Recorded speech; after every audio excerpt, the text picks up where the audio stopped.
Final బీతో చదువుతున్నా. మొన్న మా దగ్గర ఫోన్స్ దొరికినాయి. అయితే మేడమ్స్ వాళ్ళు చెక్ చేసి ఫోన్లు ఇవ్వమని చెప్పారు.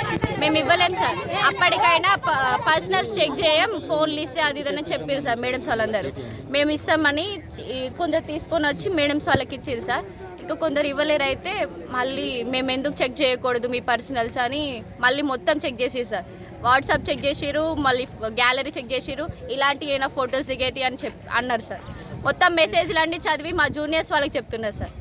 జూనియర్స్ వాళ్ళకి చెప్తే నిన్న మీటింగ్ జరిగింది సార్ మా జూనియర్స్ వాళ్ళకి చెప్తున్నారు కదా, జాబ్ తెచ్చుకుంటే ఎన్ని పైసలతోటి వేరే వాళ్ళతో పడుకోవచ్చు, జాబ్ చేయండి ఫస్ట్, మీరు మీ సీనియర్స్ లాగా మీరు కాకండి.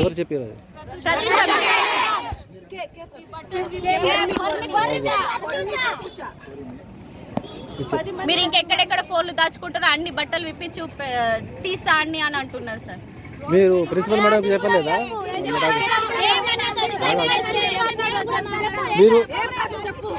మీరు ప్రిన్సిపల్ చెప్పలేదా? ప్యాడ్స్ ఎక్కడ పెట్టుకుంటారో అక్కడ నుంచే తీపిస్తాం మీ ఫోన్లో అది ఇదని అన్నారు సార్. ప్రిన్సిపల్ మేడం చెప్పలేదా? మీరు ప్రిన్సిపల్ మేడం కూడా అక్కడనే ఉండే సార్. ప్రిన్సిపల్ మేడం కూడా సపోర్ట్ చేసేది. అన్నం తినకపోతే ఆమె చెప్పలేదా? మరి తినమని చెప్పలేదా? తినకపోతే ఏం కాదు మీకు చావరు అని అన్నారు మేడం సార్. ఇంకండి పిచ్చకుట్ల పనులన్నీ చేశారు కానీ ఒక పూట ఏం తినకుండా ఏం కాదు సావాలని చెప్పింది సార్. ఫోన్ యూజ్ చేసినాం అంటే ఇక్కడ ఫోన్ అలౌ లేదు, కానీ మేము ఫోన్ అలౌ అంటే రాంగ్ తరపున మేము ఫోన్ యూజ్ చేస్తున్నాం. అయితే మా మేడం వాళ్ళకి తెలిసింది, ఎట్లా తెలిసిందే లేదు.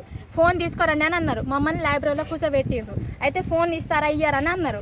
ఇక కాసేపు ఆగి ఇయ్యమని చెప్పిన మళ్ళీ ఏమంటారు, మీరు ఫోన్ ఇస్తే మీ పర్సనల్ చెక్ చేయమని అన్నారు. ఒక గంట పర్సనల్ చెక్ చేయమని అన్నారు. ఒక గంట ఒక 2 గంటలు ఆగి మా ఫోన్స్ ఇచ్చినాం. ఇచ్చిన తర్వాత కూడా ఫోన్ చెక్ చేసింది, మా పర్సనల్ అన్ని చూసింది. 10 మంది దగ్గర పడుకున్నదని అన్నది.